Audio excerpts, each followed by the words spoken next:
baik kami. Terima kasih untuk kesempatan yang Tuhan beri bagi kami, untuk kami boleh memuji dan menyembah Tuhan. Ini sebagai rasa syukur kami atas kebaikan Tuhan yang besar.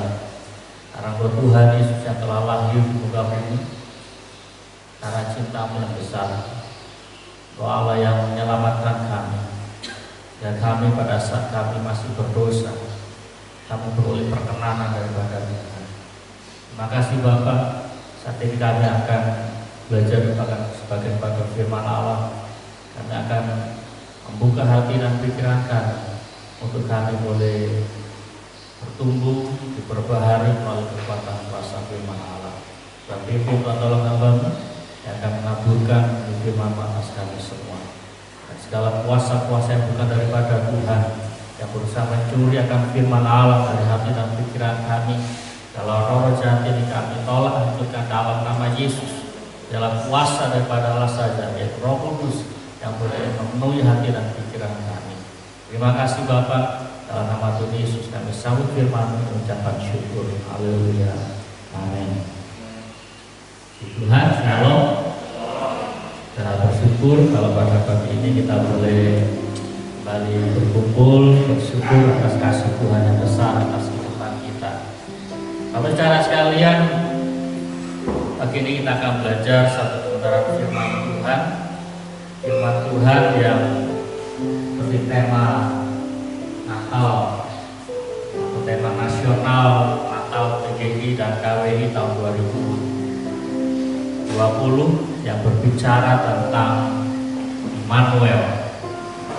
Kita akan lihat di dalam Injil Matius pasal 1 ayat 23. Saya baca untuk kita semua. Dikatakan, sesungguhnya anak darah itu akan mengandung dan melahirkan seorang anak laki-laki, dan mereka akan menamakan dia Immanuel, yang berarti Allah menyertai kita. Bapak saudara sekalian, Natal merupakan kabar sukacita. Natal senantiasa memberikan sebuah gairah baru bagi kita orang-orang yang percaya pada Tuhan. Tetapi saya mengutip pernyataan mantan Presiden Gus Dur. Beliau katakan bahwa Yesus Kristus tidak saja lahir untuk orang Kristen, tetapi Yesus Kristus lahir bagi seluruh umat manusia. Bapak saudara sekalian, hal yang senada juga yang seperti yang Allah sendiri mau, bahwa oleh karena kasihnya yang besar, sehingga Ia mengaruniakan anaknya yang tunggal, supaya setiap orang, ya kan, kita garis bawahi kata-kata setiap orang yang percaya kepadanya tidak binasa, melainkan beroleh hidup yang kekal. Nah, Bapak saudara sekalian, membawa sukacita besar peristiwa Natal adalah bagi orang-orang yang percaya. Tetapi bagi orang-orang yang memiliki kepentingan sendiri, mereka sulit menerima kabar sukacita ini.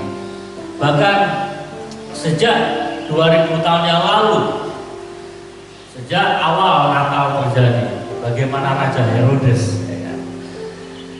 Dia pada saat mendengar dari orang-orang Majus bahwa telah lahir, ya kan, raja besar,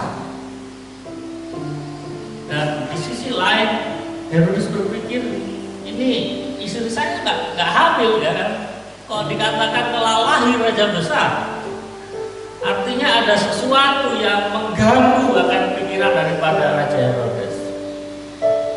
Herodes merasa terganggu.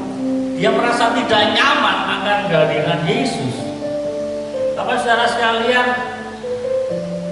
mengapa Raja Herodes dia berpikir, oh ini sebuah ancaman? Karena sederhana, pola pikir, cara pandang yang berbeda. Kalau bahasa teologinya, cara tafsir yang berbeda. Bagaimana Raja Herodes menafsirkan kehadiran Yesus sebagai bayi Natal, dia menjadi raja secara jasmani hari itu, menjadi sebuah ancaman besar. Padahal Peristiwa Natal kehadiran Yesus sebagai Raja besar bukan secara jasmani hari ini. Memang nanti ada saatnya bahwa Yesus akan menjadi Raja di atas segala raja secara jasmani. Tetapi peristiwa Natal merupakan bagaimana Yesus lahir sebagai Raja secara rohani, di mana Yesus menjadi Raja secara rohani di hati setiap umat manusia. Secara khususnya bagi kita yang telah percaya pada Tuhan, Yesus menjadi Raja di hati kita. Amin. Cara tafsir yang berbeda dalam pikiran Herodes, dia merasa terancam. Bagaimana singgasana nanti? Bagaimana mungkin nanti anak saya akan menggantikan saya? Bagaimana Herodes berikutnya akan menggantikan saya kalau Yesus tetap hidup? Sehingga apa yang terjadi? Terjadilah ratapan dan tangisan di Bethlehem. Pembunuhan besar-besaran. Anak-anak kecil di bawah 2 tahun yang tidak tahu apa-apa. Saya pakai istilah menjadi korban daripada keegoisan daripada Herodes. Tapi saudara sekalian, dan pada saat Yesus bertumbuh dewasa, Yesus mulai mengajarkan tentang kebenaran kerajaan Allah. Yesus sampaikan, bertobatlah sebab kerajaan Allah sudah dekat. Apa yang terjadi? Ada kelompok-kelompok tertentu juga yang mulai tidak nyaman.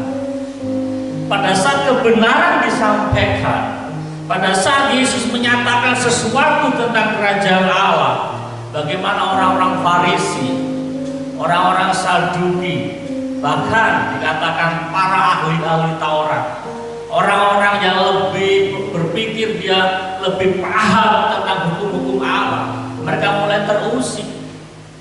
Tetapi di sisi lain, bagaimana orang-orang berdosa, orang-orang yang disisihkan, orang-orang yang mengalami situasi-situasi yang mengalami diskriminasi hari-hari itu, mereka mendapatkan hidup baru. Orang-orang yang selama ini mengalami keterbuangan dalam kehidupannya, bahkan dikatakan mereka sebagai sampah masyarakat, orang-orang ini mengalami sesuatu yang baru di dalam Tuhan. Hal yang sama juga terjadi, salah tafsir lagi, ya kan? Bagaimana orang-orang Farisi, para ahli Taurat, mereka berpikir ini yang keyakinan kami. Padahal kalau kita mau jujur, bagaimana orang-orang Farisi, orang-orang Saduki, dan para ahli Taurat, saya pakai istilah ini, mereka mempelintir hukum Taurat untuk kepentingan mereka, demi ekonomi mereka, demi politik. Mereka memanipulasi akan hukum-hukum Allah. Sehingga Tuhan Yesus katakan, engkau memakai hukum Allah lebih besar daripada sebagaimana mestinya. Tapi saudara sekalian, Yesus hadir menyampaikan kerajaan Allah. Yesus menyampaikan tentang kebenaran. Tapi orang-orang yang merasa punya tanda kutip kebenaran itu terusik. Nah, apa saudara sekalian, hal yang terjadi serupa juga di akhir zaman ini.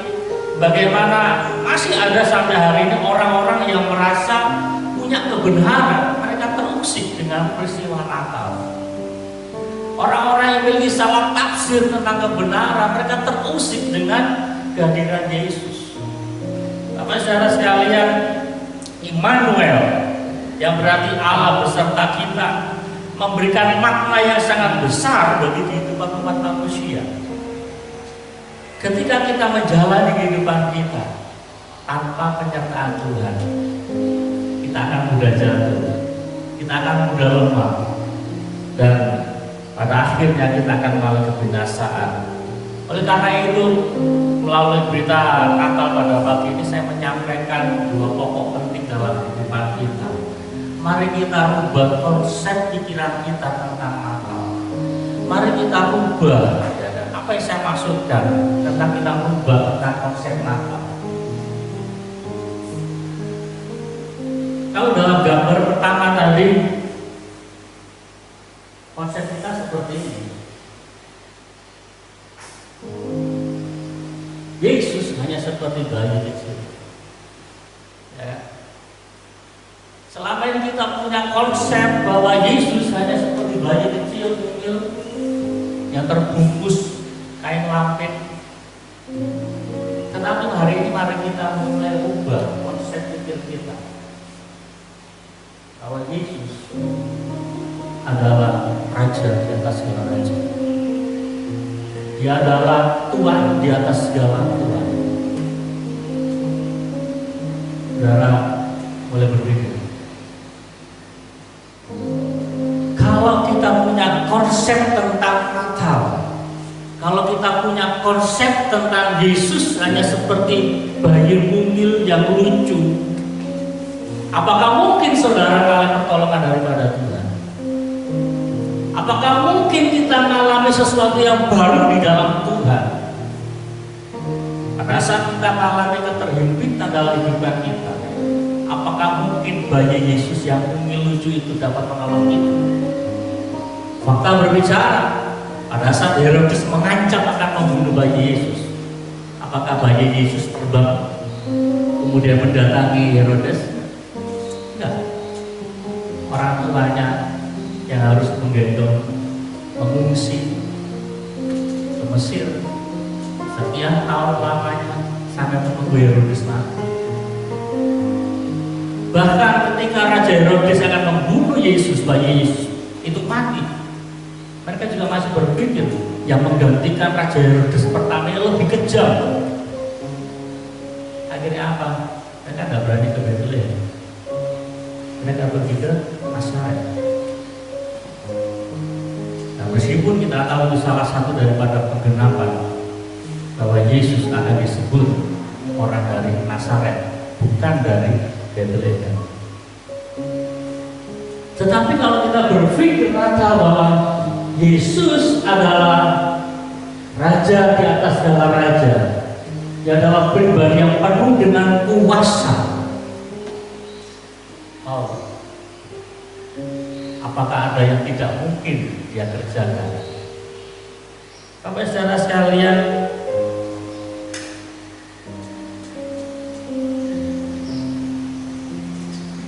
kita lihat di dalam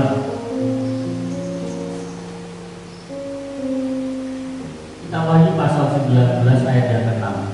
Dan pada jubahnya dan pahanya tertulis suatu nama, yaitu Raja segala raja dan Tuhan di atas segala Tuhan.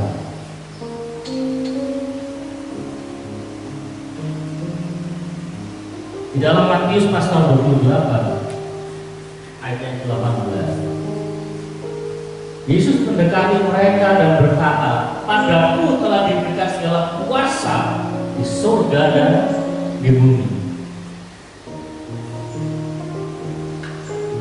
Bapak saudara sekalian, perubahan konsep pikir kita tentang Natal harus beralih kepada situasi seperti ini.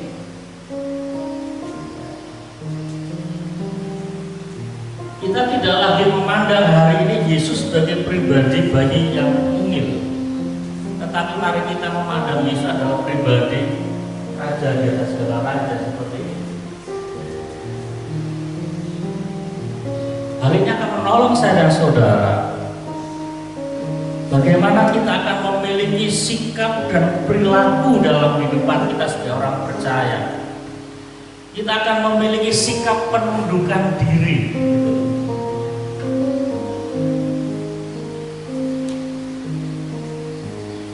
Bagaimana para murid hari-hari ini mereka sujud menyembah kepada Yesus. Dan hal yang sama juga dalam kehidupan kita. Bisa jadi ada banyak orang-orang percaya yang sulit mengalami penundukan diri terhadap perintah Tuhan karena berpikir, Yesus kan hanya bayi mungil. Tetapi kalau kita tanamkan dalam hati kita, dia adalah Raja di atas segala raja seperti ini.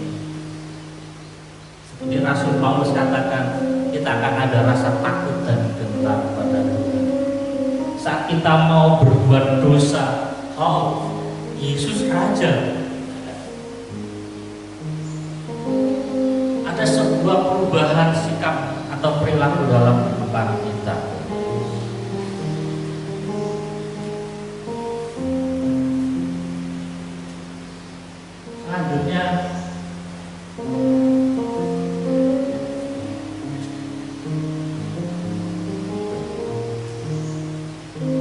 Mari kita rubah konsep pikir kita tentang Natal. Yesus adalah bayi yang mungil, yang kecil, dengan sebuah pemikiran bahwa hidup kita ada dalam panggilan, pilihan, dan kesetiaan. Jelas di dalam kitab Wahyu pasal 17, ini situasi dalam kitab Wahyu. Saya akan jelas dari belakang. Ini adalah kelompok daripada Yesus sebagai raja di atas segala raja beserta orang-orang percaya di belakangnya. Dan ini adalah kelompok iblis atau setan dengan semua pengikut-pengikutnya. Yang dituliskan dalam satu ayat seperti ini. Mereka akan berperang melawan anak domba, tetapi anak domba akan mengalahkan mereka, karena ia adalah Tuhan di atas segala Tuhan dan Raja di atas segala raja. Yang saya masukkan di sini bagian kita.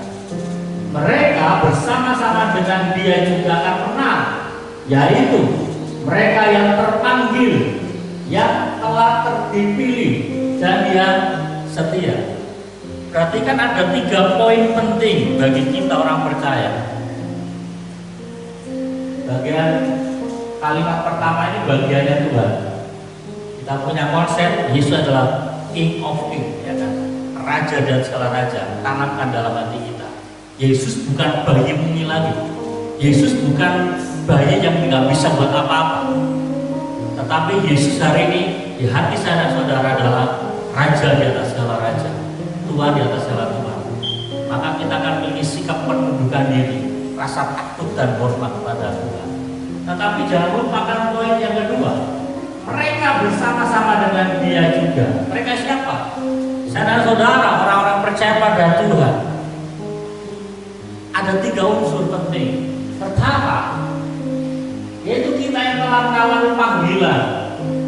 Dan yang kedua, kita yang dipilih dan yang setia.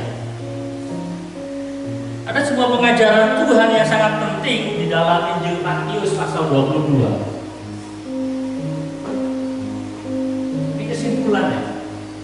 Sebab banyak yang dipanggil, tetapi sedikit yang dipilih. Mungkin kita bingung kalau lihat ayat ini. Kita akan baca konteks keseluruhan daripada ayat ini, karena itu cukup panjang, satu perikop.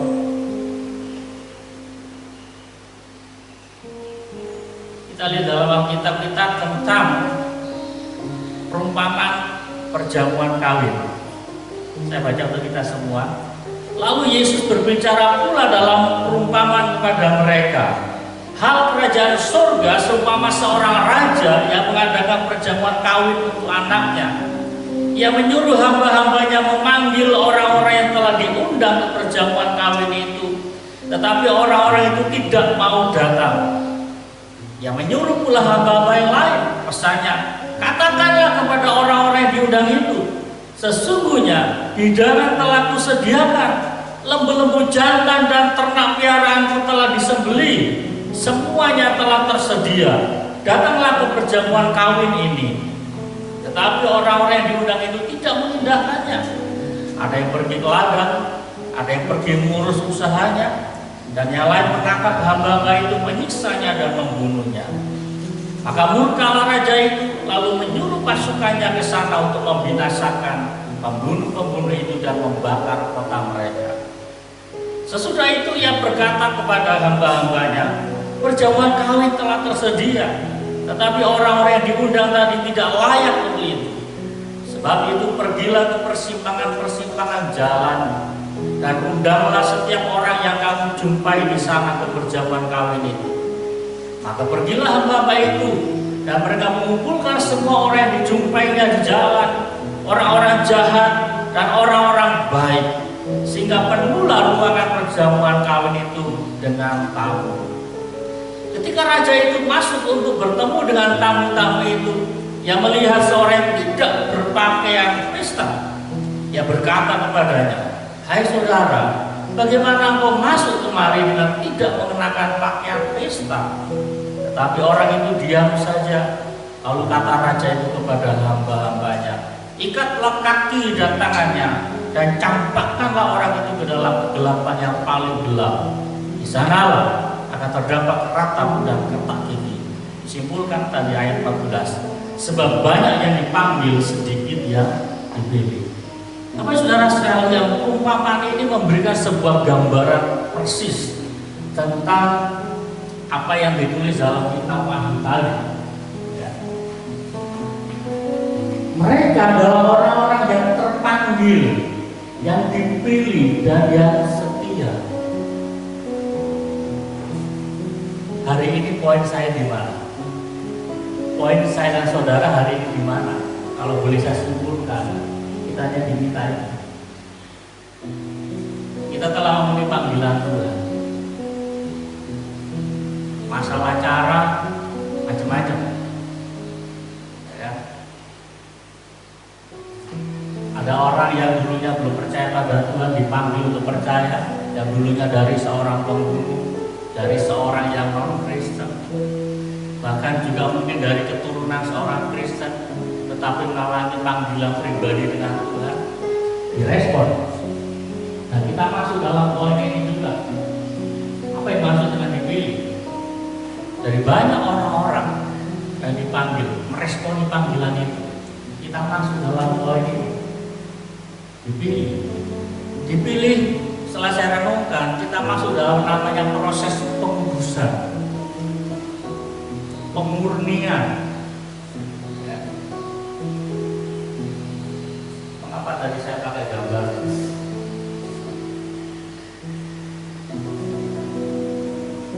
Saya tahu gambar apa ini. Judas Iskariot. Dari sekian banyak para murid, bahkan dari 12 rasul, ada satu yang tidak masuk dalam proses. Judas Iskariot memenuhi akan panggilan menjadi pengikut Yesus, tetapi di dalam perjalanan pengiringannya, dia tidak melakukan namanya pemurnian. Dalam satu ayat dikatakan, maaf ya kan, ini hanya contoh ya. Bagaimana tugas daripada Yudas adalah dia seorang bendahara, memegang kas tim Yesus.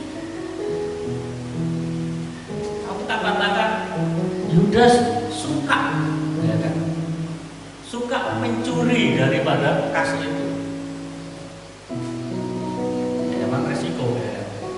Tetapi kebiasaan daripada Yudas ini akan menjadi suatu kebiasaan yang buruk. Dari kebiasaan mencuri, akhirnya dia menjadi seorang pengkhianat.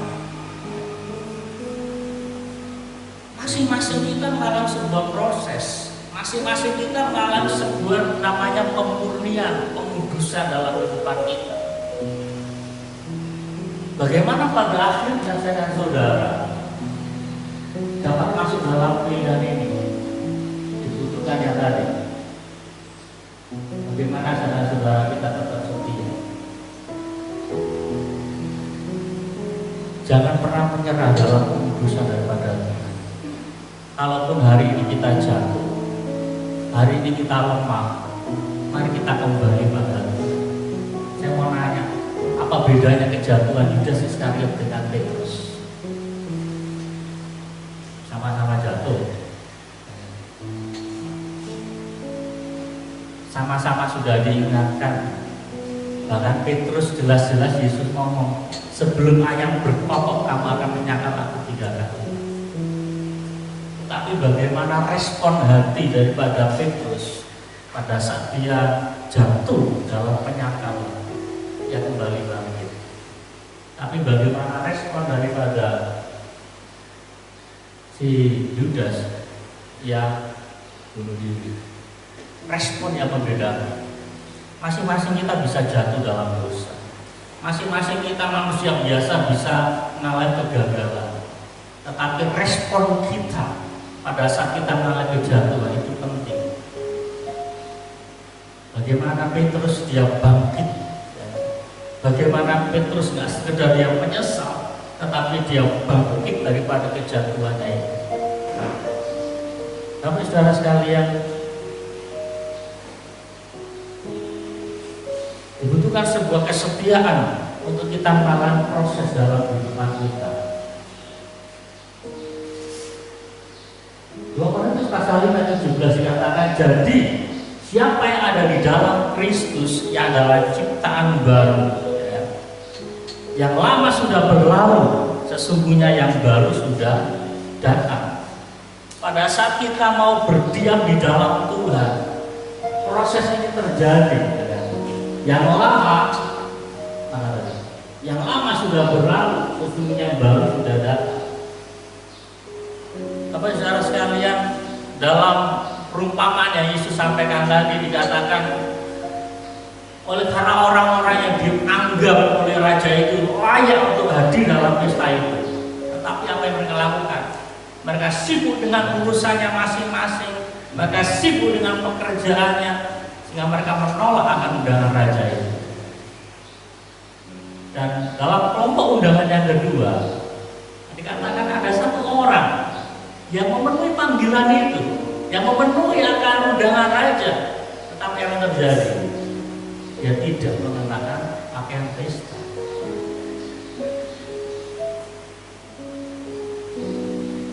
Ada hari-hari ini orang-orang Kristen yang memenuhi panggilan Tuhan,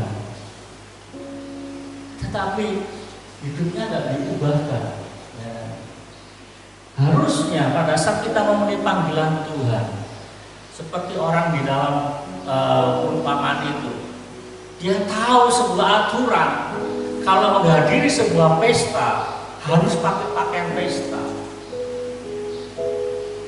Tetapi orang itu dikatakan oleh Alkitab, orang itu tidak mengenakan pakaian pesta.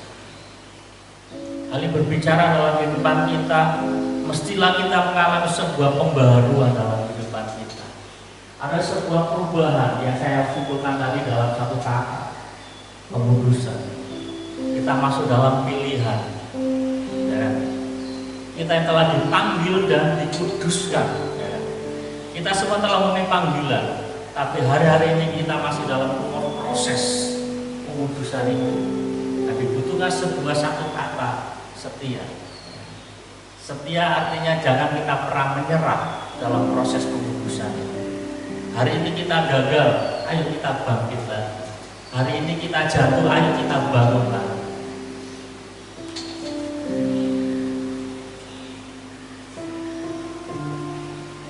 Rasul Paulus katakan seperti ini, perbuatan daging telah nyata.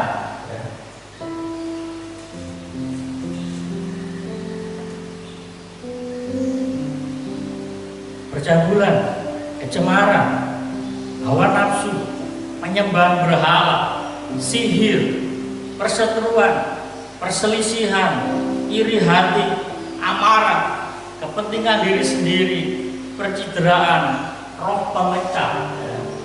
Ini adalah perbuatan daging atau manusia lama. Kedengkian, kemabukan, pesta pora, dan sebagainya. Artinya terlalu banyak perbuatan-perbuatan daging.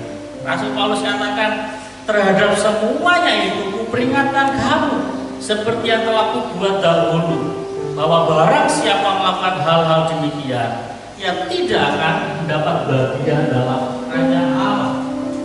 Bapak saudara sekalian, ini adalah namanya proses pengudusan. Dibutuhkan sebuah kesetiaan dalam diri kita untuk kita meninggalkan semuanya itu. Dalam Kolose dikatakan, karena itu matikanlah dalam dirimu. Rasul Paulus berbicara lebih tegas lagi, dikatakan matikanlah. Kalau di dalam Galatia tadi hanya sebuah penjelasan, ya kan? Ada himbauan, dikatakan peringatkan, yang sebagai peringatan, semuanya mengingatkan hal-hal ini nggak baik. Tetapi di dalam Kolose, Rasul Paulus berbicara lebih tegas, dikatakan Karena itu matikanlah dalam dirimu segala sesuatu yang duniawi, percabulan, kenajisan, hawa nafsu, nafsu jahat, dan juga keserakahan yang sama dengan penyembahan berhala. Ayat yang ke-6 dikatakan semuanya itu mendatangkan murka Allah. Kalau dalam perumpamaan tentang perjamuan kawin digambarkan orang yang tidak memakai pakaian pesta, orang yang hadir dalam pesta memakai pakaian kotor, sehingga raja itu menjadi murka. Hal yang sama juga dalam kehidupan kita. Pada saat kita tidak mematikan akan perbuatan-perbuatan dosa ini, itu akan mendatangkan murka Allah bagi kita. Mari Bapak Saudara sekalian, Natal menjadi sebuah momen penting dalam kehidupan kita. Saya katakan sekali lagi, jangan lagi kita memandang Yesus sebagai bayi yang lucu dan tidak bisa buat apa-apa untuk kehidupan kita. Tapi mulai hari ini kita berpikir Yesus adalah Raja di atas segala raja. Dia sudah punya kuasa di surga dan di bumi. Kalau hari ini Yesus jadi Raja di hati kita secara rohani, ingat, ada saatnya nanti Yesus akan menjadi Raja dan segala raja secara jasmani. Jelas Matius pasal 28 ayat 18, kepada Putra diberikan kuasa di surga dan di bumi. Kalau hari ini Yesus belum realisasikan secara jasmani, karena memang waktunya belum tiba. Karena saya saudara masih masuk dalam proses pengurusan ini. Kita masuk dalam proses pilihan, ya. Dalam perumpamaan lain digambarkan kita ini orang benar dengan orang berdosa, digambarkan seperti sekam dengan gandum. Kita ini masih sama-sama ditampi, tidak tahu ditampi ya. Siapa yang menjadi sekam dia akan terbawa. Tapi kita yang gandum kita akan bertahan. Sama seperti seorang ibu-ibu yang menampi beras yang berbobot, dia akan tetap tinggal. Karena seorang ibu yang menampi dia akan tiup. Tujuannya apa? Membuang sekam-sekam. Hari ini mungkin kita dibingungkan. Ada orang kelihatannya baik, ada orang kelihatannya beragama. Apakah orang-orang seperti itu akan dihukum Tuhan? Masa penampian akan datang. Orang itu kelihatannya rajin ke gereja, tapi yang tahu adalah Tuhan. Orang itu kelihatannya aktif dalam pelayanan, tapi yang tahu hati adalah Tuhan. Penampian ada datang. Mari Bapak Saudara sekalian, pastikan dalam diri kita masing-masing. Pada saat Tuhan memilih kita kategori orang-orang itu. Oleh karena itu mari kita tetap setia dalam keputusan Tuhan. Jangan pernah menyerah. Di dalam bahasa Inggris kata setia dituliskan faithful.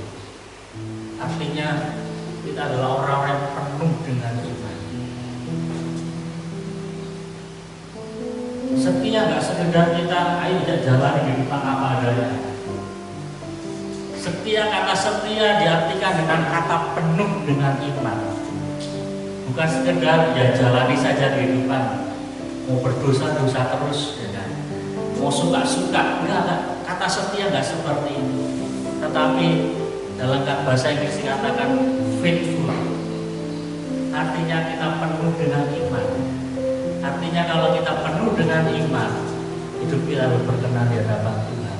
Segala sesuatu yang kita kerjakan adalah untuk kemuliaan nama Tuhan.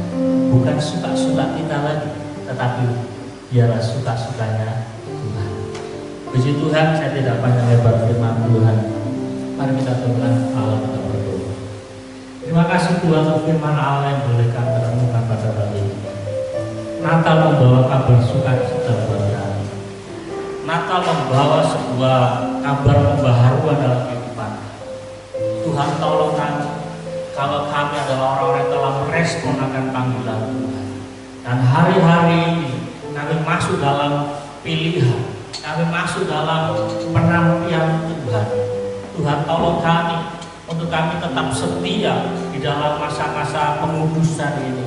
Kami tetap setia di dalam masa-masa pilihan yang Tuhan kerjakan dalam kehidupan kami. Sehingga pada saat kami mengalami kesukaran penderitaan, kami tetap setia mengiring Tuhan. Meskipun kami mengalami kesukaran dan penderitaan dalam kami mengiring Tuhan, kami tetap melayani Tuhan.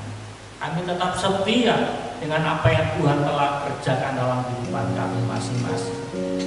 Sembari hidup kami dikuduskan, sembari kehidupan kami dimurnikan, sehingga kehidupan kami tergolong orang-orang yang penuh dengan iman daripada Tuhan. Hidup kami dalam kelemahan kami mengalami pembaruan di dalam Tuhan, sehingga kami boleh menyenangkan dan memuliakan Tuhan. Terima kasih Bapak untuk firman Allah yang boleh kami renungkan bersama-sama. Biarlah kami yang boleh mendengar firman ini, kami boleh diingatkan, kami boleh dibaharui, kami boleh dirubahkan pola pikir kami, bahwa kami memandang Natal tidak seperti kelahiran Yesus 2000 tahun lalu. Kau lahir seperti bayi mungil yang tidak dapat berbuat apa-apa lagi. Tetapi hari ini Kau Tuhan telah mengalahkan kuasa dosa dan maut. Engkau telah ditetapkan berkuasa atas di bumi dan di surga.